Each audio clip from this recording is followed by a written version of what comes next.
Hello, Disney, you're going to have to redo your film again because this woman is a pig and you fired Gina Carano for far less than this nonsense. She's also just a spoiled, entitled, narcissistic brat. The movie was absolutely terrible. It's not the single worst movie I've ever seen, but in every way that the movie differed from the beloved 1937 original, it was worse.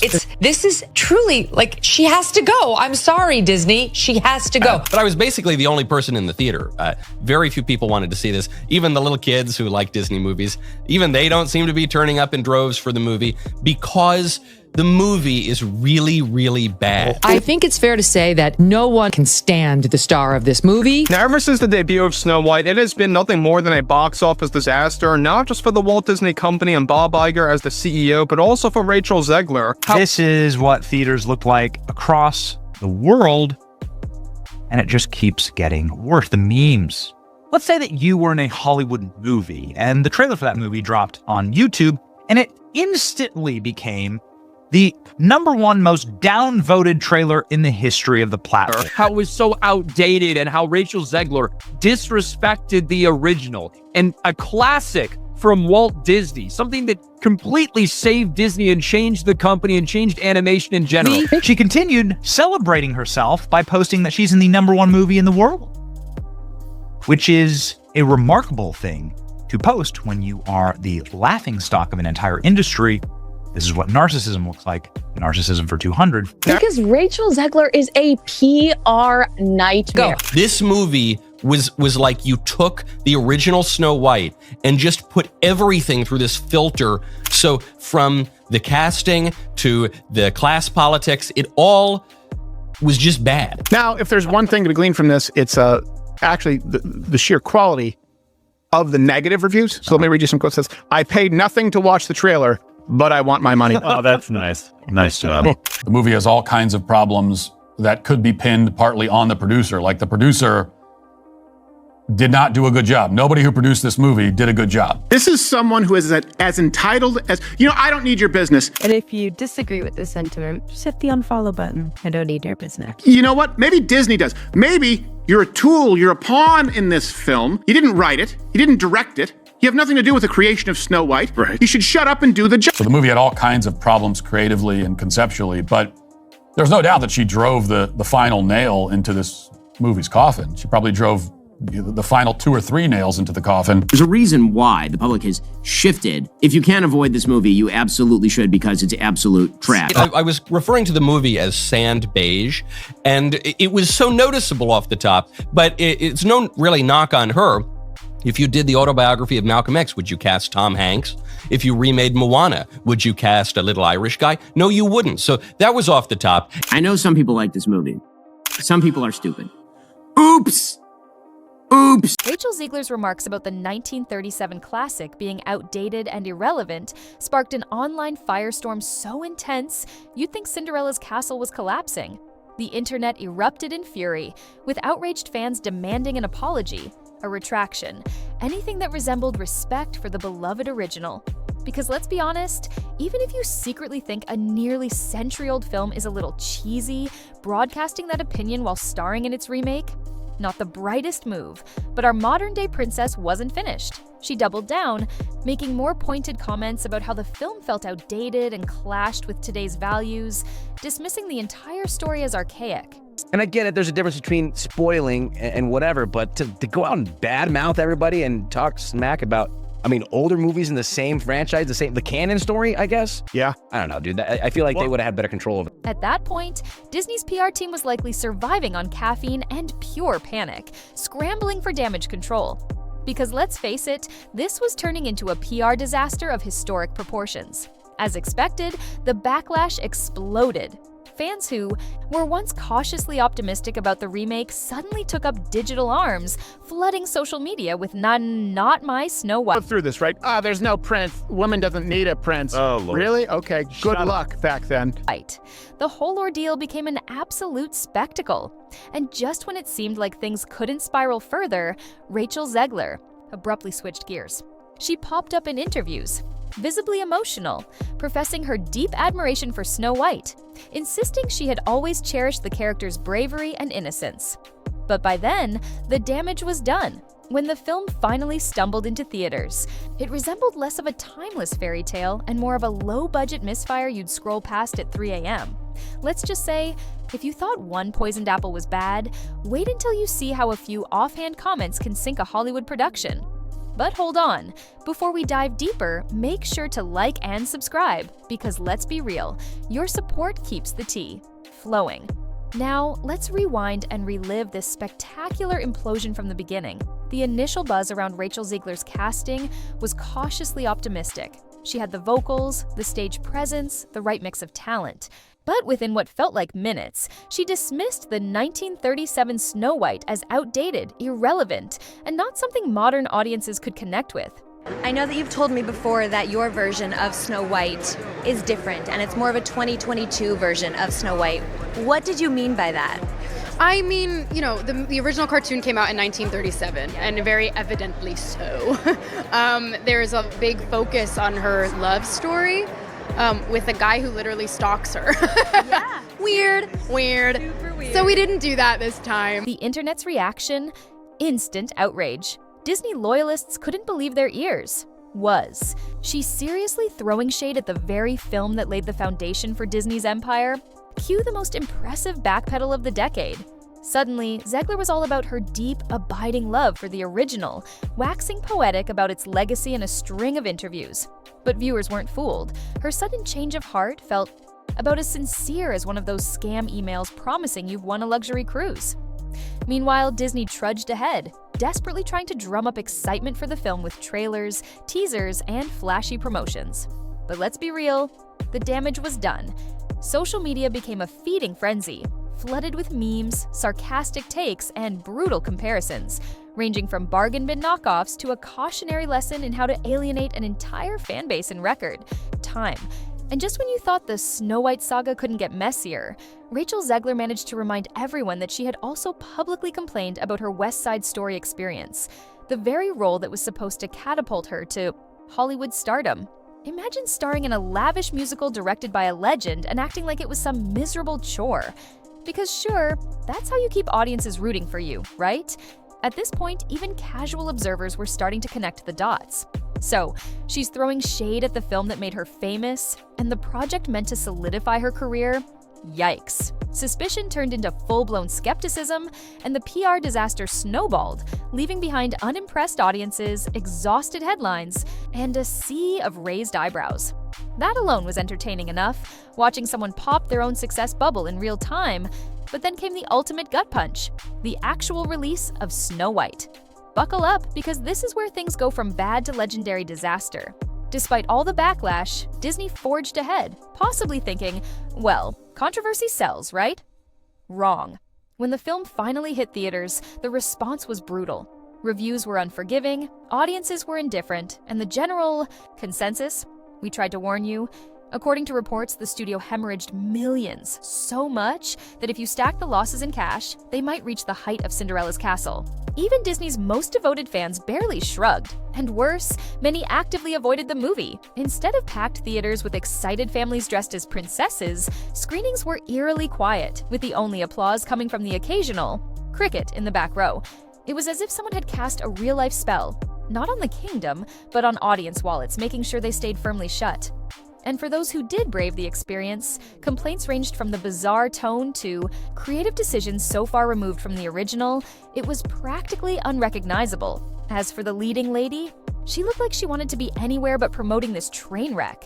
The dream of a triumphant Disney blockbuster crumbled, leaving behind unsold merchandise and a graveyard of discount bin plush dwarfs. The fallout was so massive, it instantly became a textbook example of how not to handle a remake.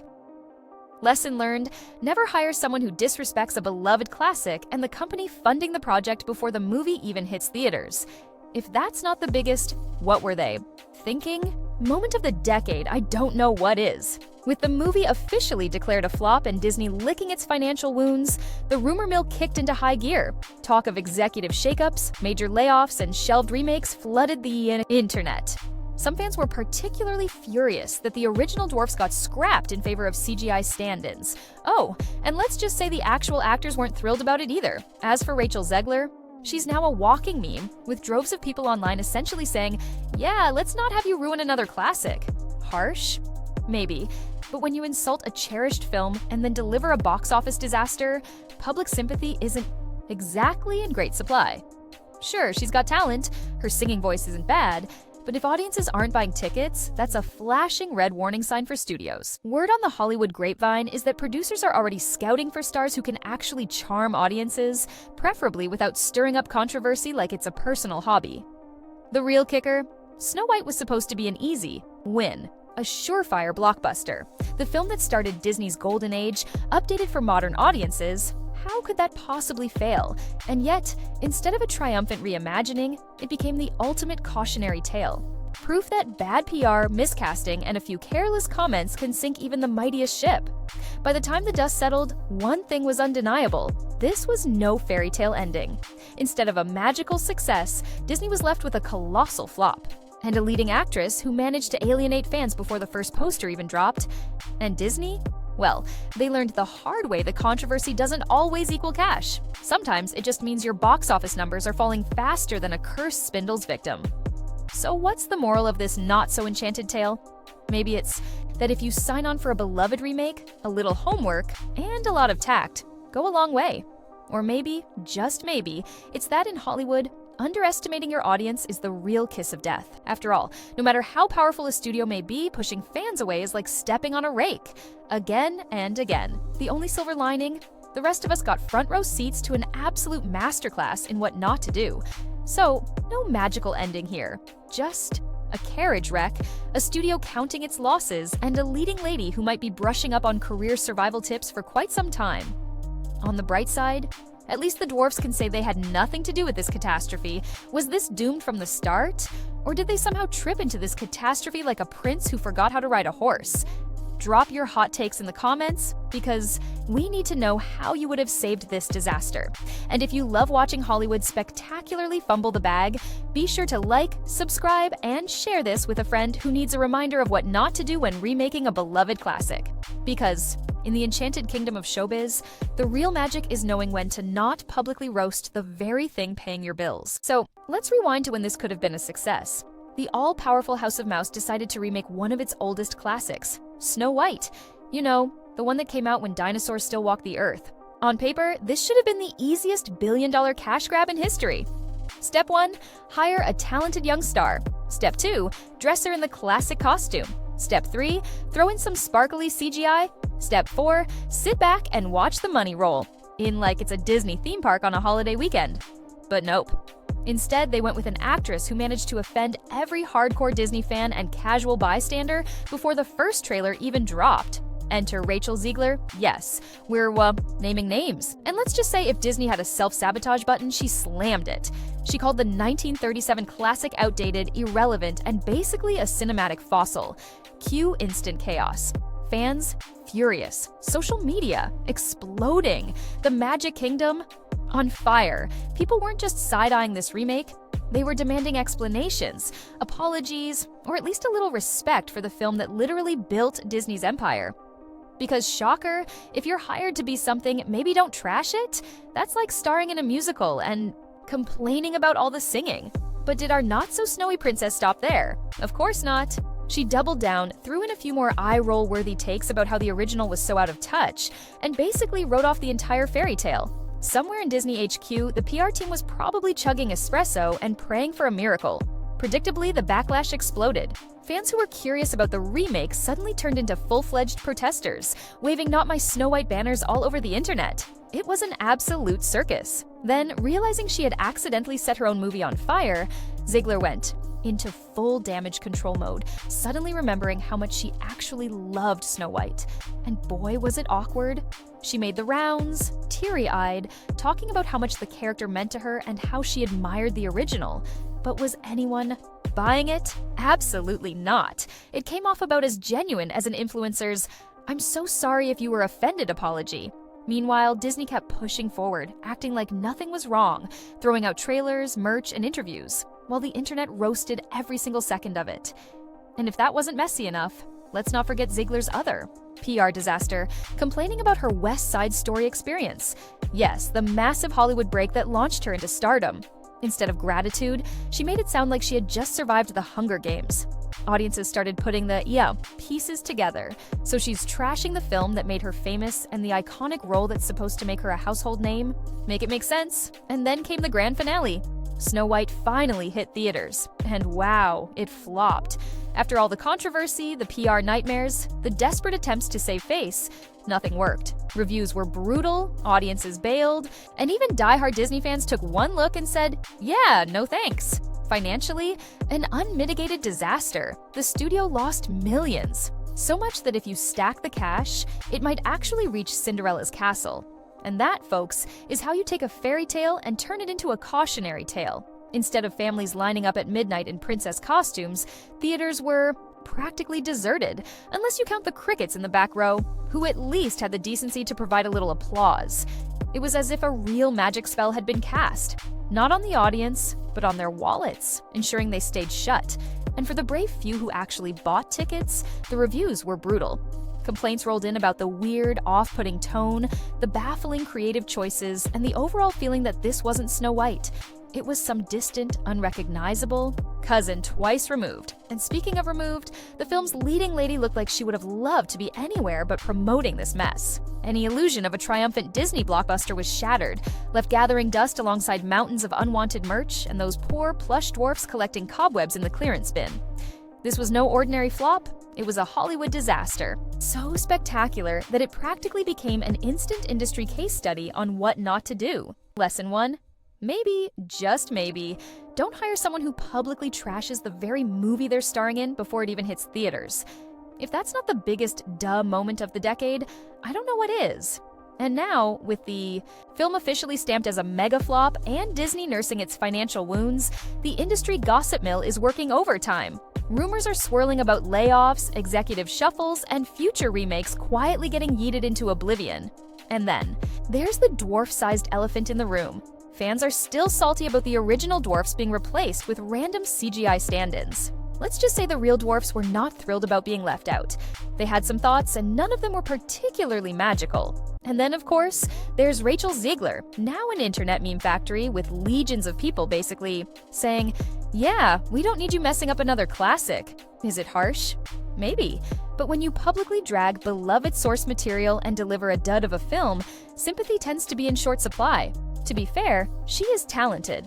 She's got a decent singing voice. But Hollywood doesn't hand out roles based on vocal range alone. If people aren't buying tickets, that's a big red flag for studios. And right now, word on the street is that producers are actively looking elsewhere for upcoming projects, probably hoping to cast someone who isn't a walking PR disaster. The irony of it all? Snow White should have been a guaranteed win. This is the story that launched Disney's golden age. A modern refresh? It should have been an unstoppable box office juggernaut. But instead, it's a masterclass in how bad PR, messy casting, and a few ill-advised interviews can sink even the biggest Hollywood machine. And when the dust finally settled, one thing was crystal clear. This wasn't a fairy tale, it was a full-blown cautionary tale. No happily ever after. No magical victory lap. Just a colossal flop that cost Disney millions and left its so-called next big star in career limbo. And as for the House of Mouse, well, if they didn't know before, they definitely know now. Controversy doesn't always equal cash. Sometimes, controversy just means your box office receipts are circling the drain. So, what's the moral of this story? Maybe it's that if you sign on for a beloved remake, the absolute bare minimum is pretending you respect it. Or maybe it's that a little self-awareness goes a long way in Hollywood, where the fans hold the real power. Because no matter how big or untouchable a studio thinks it is, alienating your own audience is like stepping on a rake, over and over and over again. If there's any silver lining here, it's that we got front row seats to the most entertaining, behind-the-scenes disaster of the decade. So, yes, this Snow White tale didn't get a magical ending. Just a wrecked carriage, some lost millions, and a princess who might want to brush up on some career survival tips. Hey, at least the dwarfs can't be blamed for this mess. Before we close this chapter of cinematic cringe, let us know what you think. Was this always destined to be a disaster, or could there have been a way to salvage it? Drop your takes in the comments. And if you love these deep dives into Hollywood chaos, don't forget to like, subscribe, and share. Because trust me, we've got plenty more tea to spill. Thanks for watching, and remember, in the world of showbiz, sometimes the real magic is just knowing when to keep your mouth shut. We'll see you next time, hopefully with less tragedy and more entertainment. Until then, stay tuned, stay safe, and stay very far away from PR disasters. Instead of families lining up at midnight in princess costumes, theaters were practically deserted, unless you count the crickets in the back row, who at least had the decency to provide a little applause. It was as if a real magic spell had been cast, not on the audience, but on their wallets, ensuring they stayed shut. And for the brave few who actually bought tickets, the reviews were brutal. Complaints rolled in about the weird, off-putting tone, the baffling creative choices, and the overall feeling that this wasn't Snow White. It was some distant, unrecognizable cousin twice removed. And speaking of removed, the film's leading lady looked like she would have loved to be anywhere but promoting this mess. Any illusion of a triumphant Disney blockbuster was shattered, left gathering dust alongside mountains of unwanted merch and those poor plush dwarfs collecting cobwebs in the clearance bin. This was no ordinary flop, it was a Hollywood disaster. So spectacular that it practically became an instant industry case study on what not to do.